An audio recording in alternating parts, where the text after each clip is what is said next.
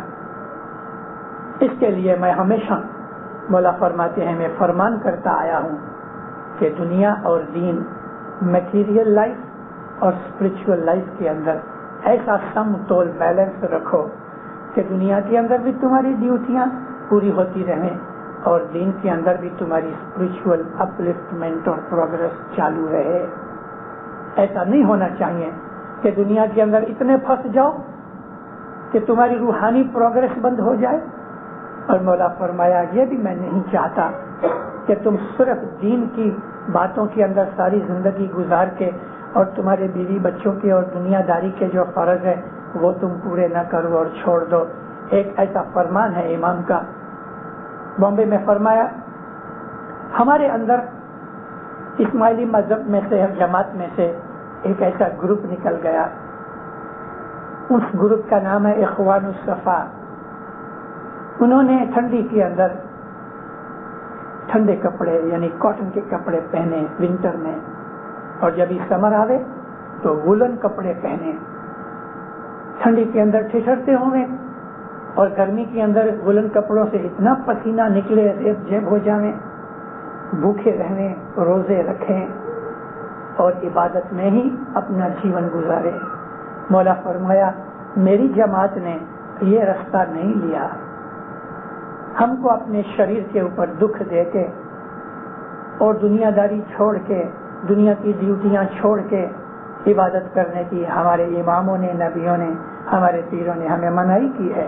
ایسا ہمیں نہیں کرنا، دنیا بھی رکھو مگر دین کو بھولو نہیں، اپنی ڈیوٹی پوری کرو۔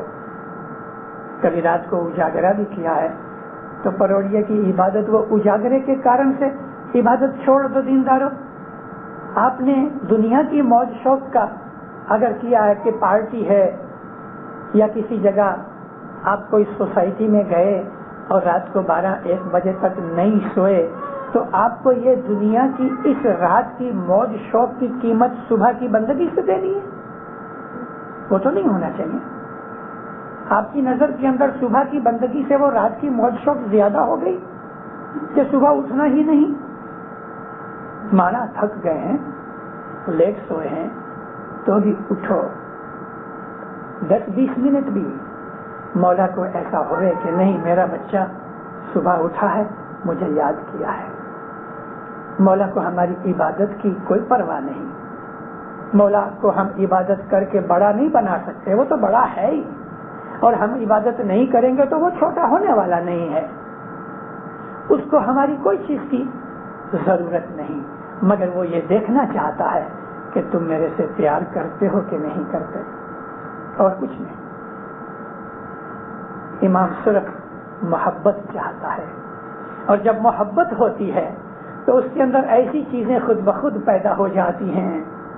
مولانا حضرت امام شاہ کریم صلوات اللہ علیہ 60 کے اندر ایرنگا گئے۔ ایرنگا پروگرام یہ تھا کہ ماں باپ چند گھنٹوں کے لیے آوے، صبح 11 بجے آوے، جماعت خانے میں جاوے، دھارمک کام کاج کرے، دوپہر کا کھانا کھا کے مولا بیا چلا جاوے۔ یہ پروگرام تھا۔ پروگرام اناؤنس ہوا، وہ ڈیٹ بھی آ گئی۔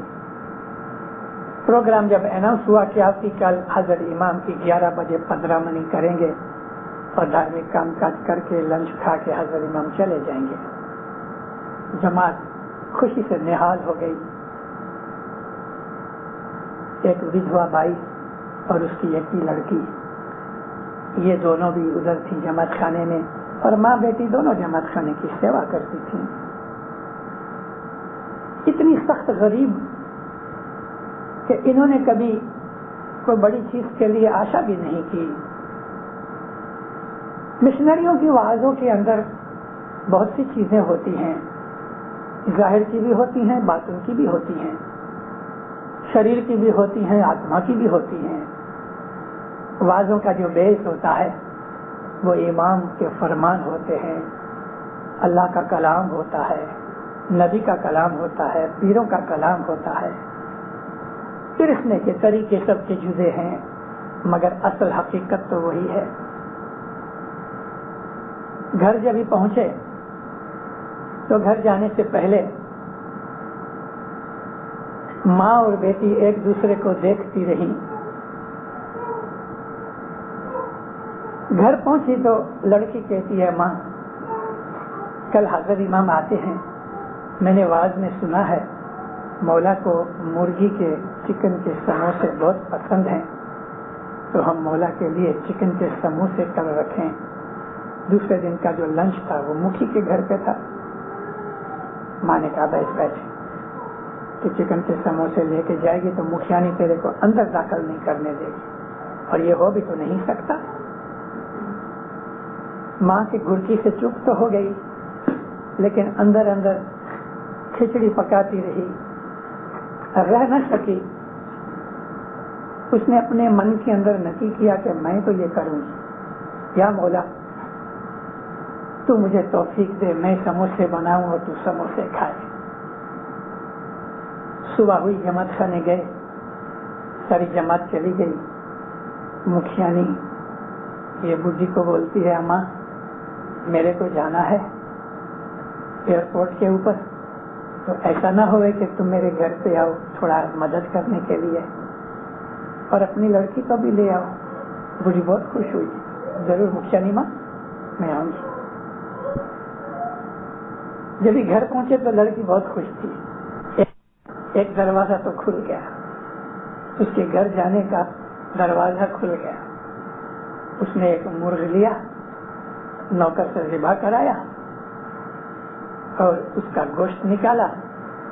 موڈ یہ کہ اس نے 10-10:30 بجے تک سموسے تلے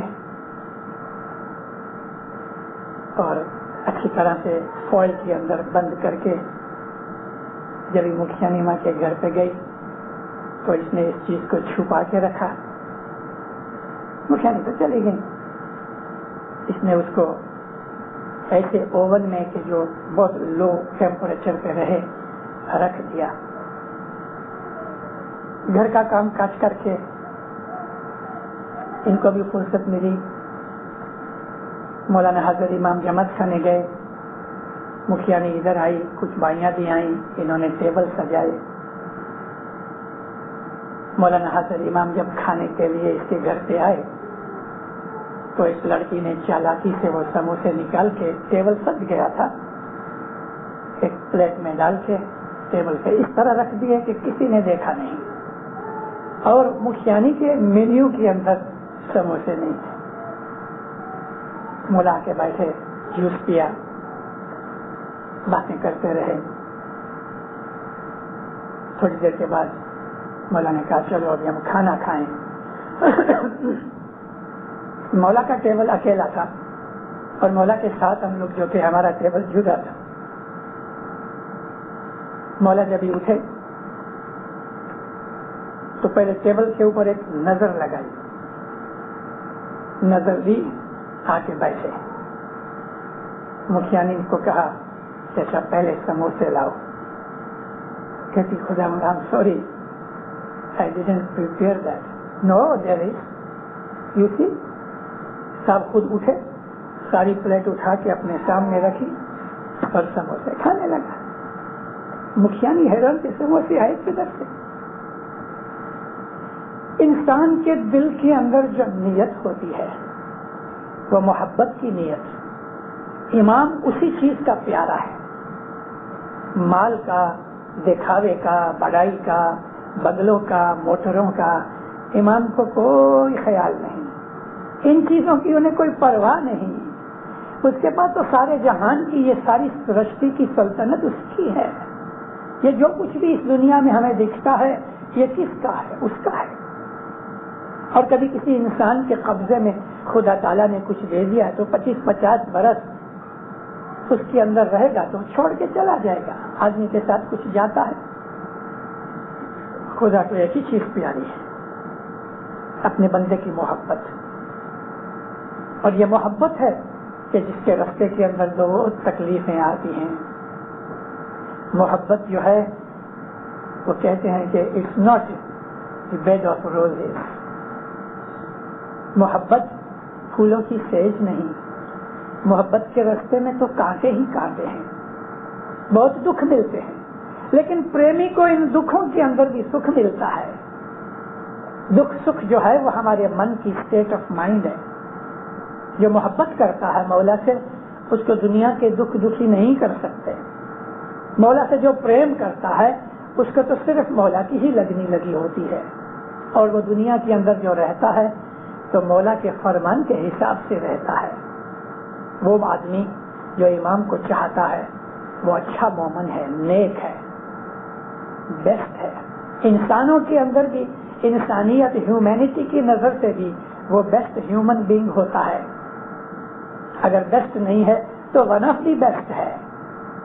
وہ اچھا آدمی ہوتا ہے, اچھا باپ ہوتا ہے, اچھا ہسبینڈ ہوتا ہے, یا اگر عورتوں کی طرف کہوں تو وہ اچھی بیوی ہوتی ہے, اچھی ماں ہوتی ہے. ہمارے دنیا میں جتنے بھی ہماری ڈیوٹیز ہیں اس کے اندر مومن ہر چیز میں بیسٹ ہوتا ہے. وہ اگر کسی کی نوکری بھی کرتا ہے, بھلے سیٹ کافر ہے, یہودی ہے, کرسچن ہے, ہندو ہے, کوئی بھی ہے, وہ نوکری بھی آنےسٹی سے کرتا ہے. اس کی ڈیلنگز ہوتی ہیں آنےسٹ ہوتی ہیں. اگر وہ کسی کا سیٹ ہے اور کسی کو اس نے نوکر بنایا ہے تو وہ نوکر چاہے کوئی بھی کمیونٹی کا ہوئے مگر انسان ہے, اس کے ساتھ بھی وہ اچھا سلوک کرتا ہے اور بیسٹ ماسٹر کی طرح رہتا ہے. اگر وہ بھائی ہے تو وہ اعلیٰ درجے کا بھائی ہے, اگر وہ دوست ہے تو بیسٹ دوست ہے. مومن کی ہر سائڈ اس طرح چمکتی ہے کہ جیسے ایک ڈائمنڈ.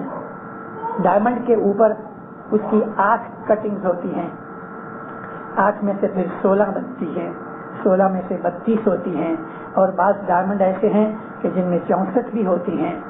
ایسے بھی ڈائمنڈ ہیں کہ 128 سائڈیں ہوتی ہیں. تو ڈائمنڈ کی کٹ کے اوپر ہے کس قسم کی اس کی کٹ ہے, لیکن ڈائمنڈ کے ہر کٹ کے اندر سے لائٹ نکلتی ہے. بالکل ایسا ہی مومن جو ہے اس کی ہر سائڈ ڈائمنڈ کی طرح شائن کرتی ہے. فرینڈ کے طور پہ, بھائی کے طور پہ, ہسبینڈ کے طور پہ, بیٹے کے طور پہ, باپ کے طور پہ, ماسٹر کے طور پہ, سرونٹ کے طور پہ, اور مولانا حضرت امام کے روحانی بچے اور مرید کے طور پہ بھی مومن کی ہر سائڈ ڈائمنڈ کی طرح شائن کرتی ہے.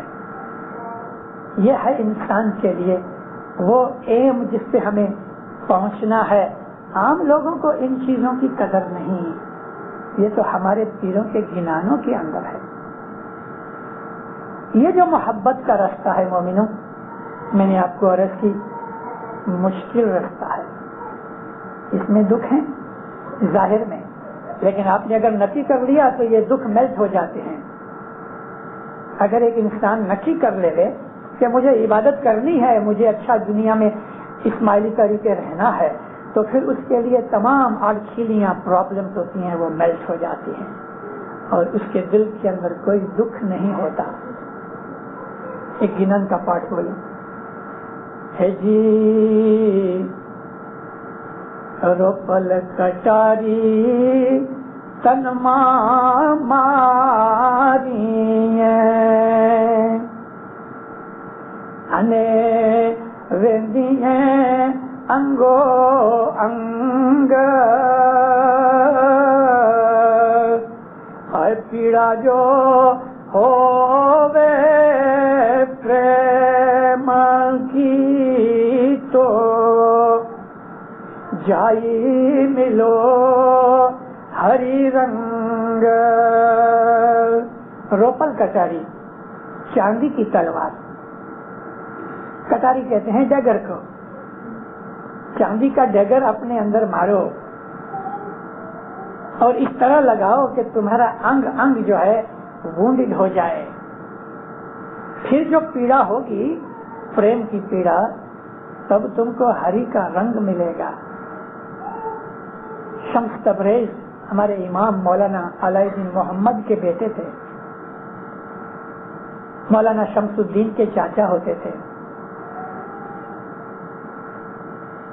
18 سال کی عمر میں 42 برس کے رومی کو انہوں نے مذہب سکھایا. جلال الدین رومی، جس کو عام طور پہ مولانا رومی کہتے ہیں، وہ اس زمانے کا اکثر دنیا میں سب سے بڑا عالم شخص تھا اسلام کے اندر، لیکن شریعتی تھا. اس کی آنکھوں کے اندر روحانیت نہیں آئی تھی، لیکن اتنا بڑا عالم تھا، دل اس کا تیار تھا. امام نے اپنے فرزند کو اس کے پاس بھیجا. 18 سال کی عمر مولانا شمس الدین تبریز، شہزادہ شمس الدین، الڑ جوانی. 18 سال کی عمر میں بڑے تیور تھے، یعنی بہت ایکٹیو تھے، بہت ایجائل تھے.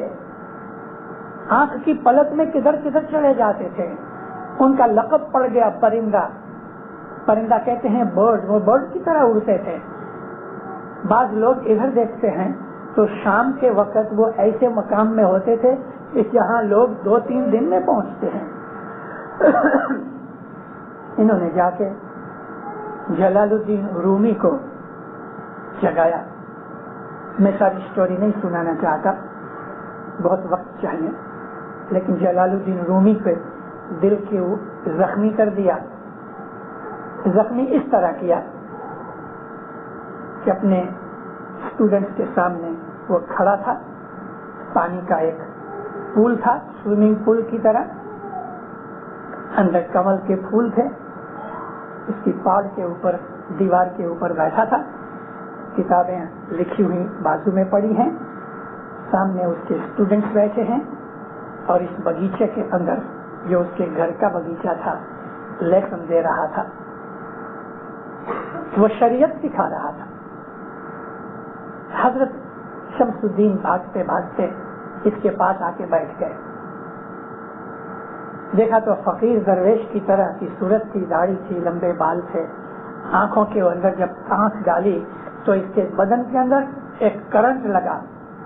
یہ سمجھ گیا کہ یہ کوئی معمولی چھوکرا، طوفان کرنے والا لڑکا نہیں ہے. کچھ بولا نہیں. اب وہ کتابیں پڑھی تھی. حضرت شمس تبریز وہ کتابوں کو پکڑ کے ادھر ادھر دیکھتے رہے. تو 2-3 دفعہ اس نے آنکھ سے ایسا کرودھ ظاہر بھی کیا. منہ سے کچھ نہیں بولا، لیکن لیسن دیتے دیتے اس کی طرف دیکھا کہ کبھی مجھ کو دیکھ کے یہ رکھ دے رہے. مگر شمس الدین تبریز اس کو ڈھونڈتے رہے، دیکھتے رہے. پوچھا آہستہ سے اس کو انٹرپٹ کر کے، یہ شیخ اس میں کیا ہے؟ یعنی یہ کتاب میں کیا لکھا ہے؟ اس نے غصے سے، اندر سے جلا ہوا تو تھا ہی، غصے سے بولا کچھ نہیں، تم کو سمجھ نہیں آئے گی. حضرت شمس الدین نے وہ کتابیں رکھ دی، چپ چاپ بیٹھ گئے. اس کی جب کنسنٹریشن لیسن میں ہو گئی تو یہ ساری چوپڑیاں اٹھائیں اور پانی میں پھینک دی. اور پانی میں جو پھینک دی تو یہ کھڑا ہو گیا ڈر کے مارے، شوق کے مارے. سب اسٹوڈنٹس بھی کھڑے ہو گئے، اور کچھ تو مارنے کے لیے بھی آنے کی تیاری میں تھے، لیکن اس نے سب کو روک دیا. ایسا منہ بنایا اس نے، کہتا تو نے کیا کیا؟ سارا علم پھینک دیا. اور وہ زمانے کے اندر جو سیاہی ہوتی تھی وہ تو پانی میں ڈالنے سے فوراً ڈیزولو ہو جاتی تھی. اس کو ساری زندگی کی جو علم لکھا تھا کتابوں میں اپنی نظر کے سامنے برباد ہوتا دیکھ کے اس کے کلیجے کو بہت دھکا لگا. یہ جو دھکا لگا نا کلیجے کو، جو دکھ لگا نا، یہی دکھ نے اس کو کھڑا کر دیا روحانی حساب سے. بہت دفعہ دنیا کے اندر ہمارا کوئی عزیز گزر جاتا ہے، ہمارے دل کو بہت دکھ لگتا ہے. کبھی بہت محنت سے کمائی ہوئی دولت چلی جاتی ہے، جیسے یوگنڈا والوں کی چلی گئی، مکان چلے جاتے ہیں. دنیا کے ان دکھوں سے بہت دفعہ روحانیت کو بوسٹ ملتا ہے. دنیا کے دکھوں سے گھبرانا نہیں چاہیے. مولا نے کوئی کارن سے یہ دکھ بھیجا ہوگا، یا ہمارے گناہوں کی وجہ ہے، یا اس نے ہماری بوسٹنگ کے لیے، روحانی بوسٹنگ کے لیے ایک طریقہ نکالا ہے. جب مولانا شمس نے دیکھا کہ اس کے دل کو چوٹ لگ چکی ہے ہنسنے لگے. اندر ہاتھ ڈالا, ایک کتاب باہر نکال کے ایسا ایسا اس کو جھٹکا, اس میں سے دھوڑ نکلی, ایسا رکھ دیا. رومی نے دیکھا کہ اس میں سے دھوڑ نکلی, پانی میں سے کتاب نکلی اور اندر سے دھوڑ نکلی. ہاتھ لگایا تو کتاب سوکھی. کھول کے دیکھا تو اندر کچھ بھی بگڑا ہوا نہیں تھا, پانی کا کوئی ٹریس بھی نہیں تھا.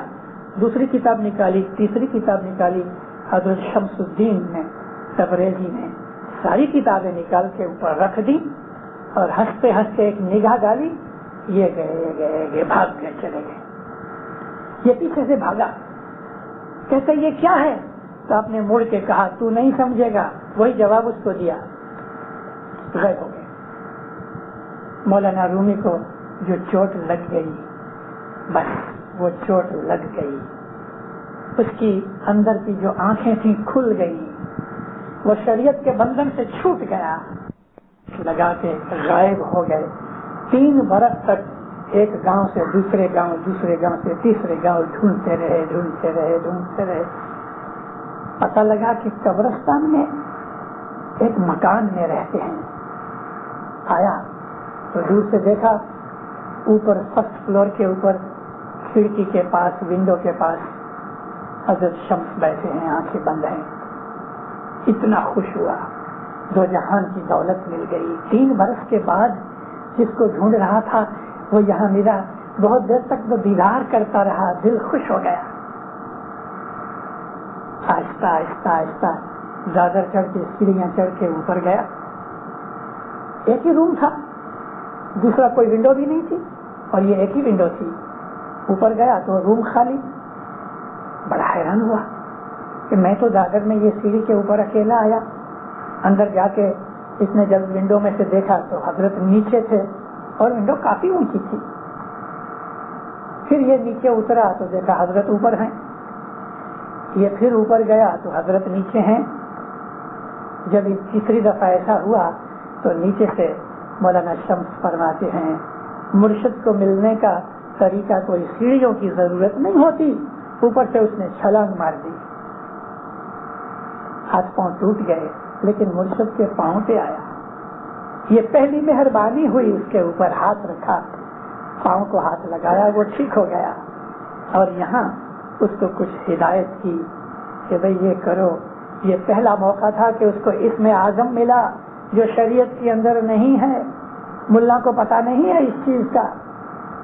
یہاں سے اس کی شروعات ہوتی ہے اور اس کی ساری زندگی حقیقت میں پہنچ گئی. اس درجے پہ پہنچا کہ امام جیسا نور اپنے فرمانوں کے اندر جلال الدین رومی کی مثال اور ایگزامپل دے رہے. امام سلطان محمد شاہ نے 2 دفعہ اپنے فرمانوں کے اندر اس کا ذکر کیا ہے.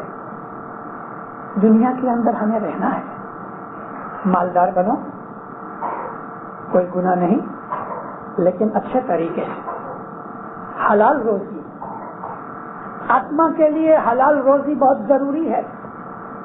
جس طرح دنیا کے اندر یونیورسٹیاں ہیں, یونیورسٹیوں کے قاعدے ہیں, ہر ایک کورس کا ٹائم ہوتا ہے, قاعدے ہوتے ہیں, ڈیوریشن ہوتی ہے.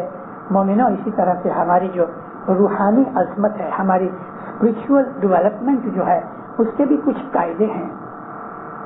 روحانی اگر ڈیولپمنٹ چاہیے اور شراب پینی ہے تو یہ 2 چیزیں نہیں ہوئیں گی, ایک چیز چھوڑ دو. روحانیت اگر چاہیے تو شراب چھوڑ دو, اور کبھی شراب چاہیے تو پھر روحانیت چھوڑ دو. بیت الخیال کی ضرورت نہیں. اسی طرح سے سگریٹ ہے, اسی طرح سے ڈرگز ہیں, اسی طرح سے لالچ ہے, اسی طرح سے عرشا ہے, اسی طرح سے حسد ہے, اسی طرح سے بد نظری ہے, اسی طرح سے دنیا میں جتنے بھی فین فتور اور گناہ ہیں ان کے ہوتے ہوئے عبادت نہیں ہو سکتی. عبادت کرنے کے لیے پاک پاکیزہ دل چاہیے, دل پاک ہونا چاہیے. اگر دل میلا ہے جس میں شیطانی وچار اور خیال بھرے ہوئے ہیں, اس کے اندر حضرت امام کا نور کیسے پیدا ہو سکتا ہے؟ اگر دل میں ہم کو امام کا نور چاہیے تو ہمارے دل کے اندر پاکیزگی آنی چاہیے. وہ پاکیزگی ہمارا اسماعیلی مذہب ہم کو سکھاتا ہے. پاک بنو, پاک بنو, اور ایسے پاک بنو کہ حضرت امام کی جب دھیان لگاؤ تو دینداروں 1-2 منٹ کے اندر آپ کا پلین اڑنے لگ جائے. ٹیک آف جو ہے یہی مشکل ہے. انجن میں اگر طاقت نہیں ہوگی تو پلین اٹھ نہیں سکتا, وہ تو گر جائے گا. انجن کی طاقت چاہیے, اور انجن کی جو طاقت ہے وہ حضرت امام کی محبت ہے, اور جس کے دل میں حضرت امام کی محبت ہے, سنگارو اس آدمی کے دل کے اندر سے دنیا کی محبت اور دنیا کی لوگ لالچ, دنیا کی بدیاں, دنیا کے گناہ اس آدمی کے دل میں نہیں ہوتے. ہمارا اسماعیلی مذہب ہے وہ روحانی مذہب ہے.